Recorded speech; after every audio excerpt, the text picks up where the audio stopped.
Nebizuariak herri zintzilik daude taberna gainean, urratu den aurpegiren paleta urrian. Zubiak gora zutitzen ziren barmuzeko ontzientzat, lehen euskalduna jarbalazioa eta bideko laino beltzak. Zaharra zara Bilbo kantatu zuen kantariak. 1300 urtean fundatu zuen Don Diego López de Harok hiria.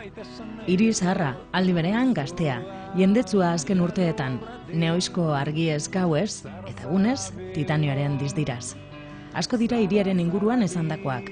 Bidebarri eta kulturgunean pasadan astean Joseba Zulaika antropologoak Bilboren emetasunearen inguruan hitz egin zigun. Bueno, muina dator historia kongreso bat dago, gaur da bihar. Eta da Maria Díaz de Harok refundatu zuenean Bilbo 700 urte dira urten.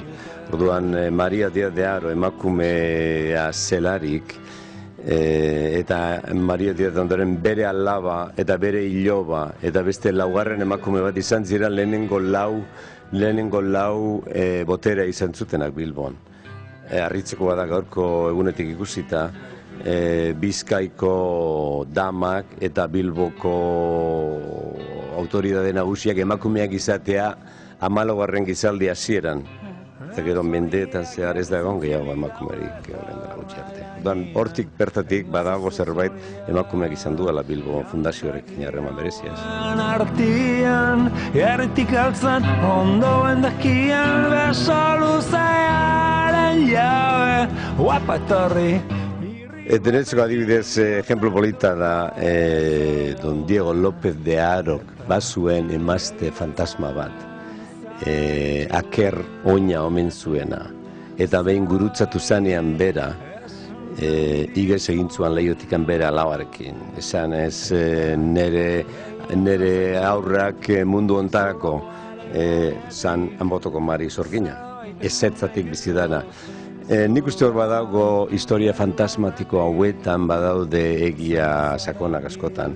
Eta, nahi nukena da pixka bat kontekstu interpretatibo batean hori jarri, zenbateraino hiria, Bilbo hiria, eta gizonezkoen boterezko hiri hori, zenbateraino oinarritzen dan emakumearen ausentzian, emakumearen iesean, emakumearen represioan. Emakumea ez da existitzen, zentzu horretan, historian zehar. Emakumea ez da existitzen da, esaldi famoso bat, Lakanek bere psikoanalizien ibiltzen duena. Ze zentzu doka emakumea ez da existitzen horrek. Duan, olako gaiak nahi ditut ekarri, pixka bat provokazio bezala, ez nik soluzio gehiagi daukalako. La Bilbao esaten diote batzuk gazteleraz, baina Bilbok badu amatasuna. Topatu ditut, ni neu ari naiz Bilbotaz liburu bat idazten, orduan kalean entrevistatu ditut emakume asko, eta modu danetakoak. Interesatzen zait jutea neurri baten refleksio bat egitea nola gizonezko eta emakumezkoen harreman hauek feminismoak eta karri zigun gogora orain, hogei eta marrute,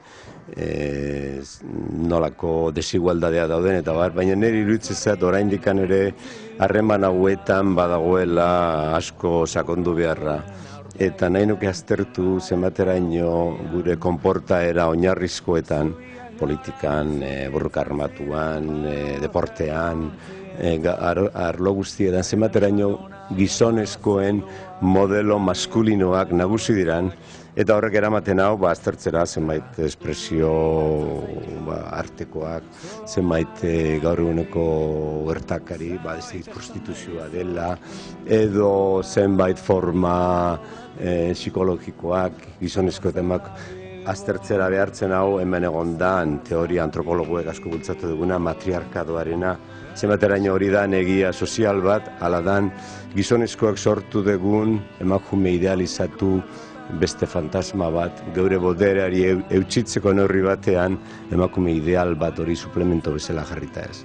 Hauek gaurko zenbait teorietan asko ibiltzen diran nozioak dira, nahi nuke beste gabe provokatiboki sugeritu gure gauzak aztertzeko ere balio lezaktela. Hau da historiako kongresoa, nik historia ez naiz, apenas dakit ezer historia, eta psikoanalizer ez dakit gauza handirik.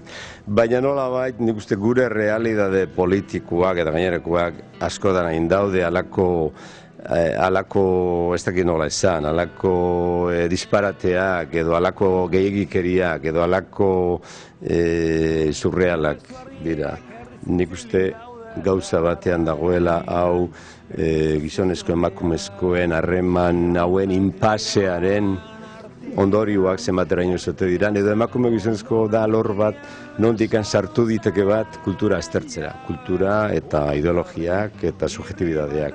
Gure subjektibidadeak aztertzerakoan emakumezko gizonezko zeran benetan markatzen duan zubi ezineko haustura bat da, amputazio bat da.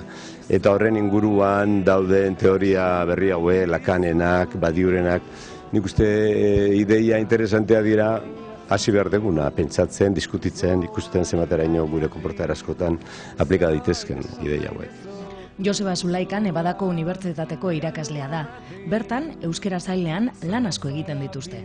Funtsean, renongera hemengo mundu akademikoaren leio bat, eta egiten duguna da, geure ikerketa eta hortik aparte ikastaroak geratzen ditugu eta liburutegi bat mantentzen dugu eta gero, baita ere argitaratzen ditugu euskal gaietaz alditugun gai desberdin ugari.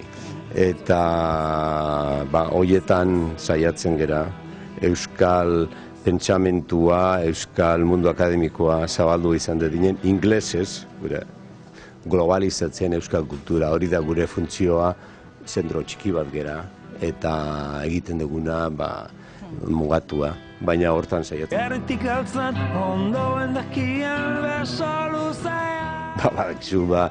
Distantziak beti ematen dizu lilura bat, distantziak beti ematen dizu distorsio bat, distantziak beti idealizazio bat, badakizu, danetik ikusten da. Baina funtsean urrutik gaude, ez dugu jarraitzen hemengo egunetik egunekoa.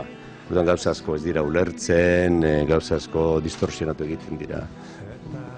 Hona etortzean, betiko martxa jarraitzen du hemen gauzak, betiko antzera ikusten ditut gauzak. Badira beti berri onak eta kezkagarriak eta danetik, eta bizitzaren martxan ez.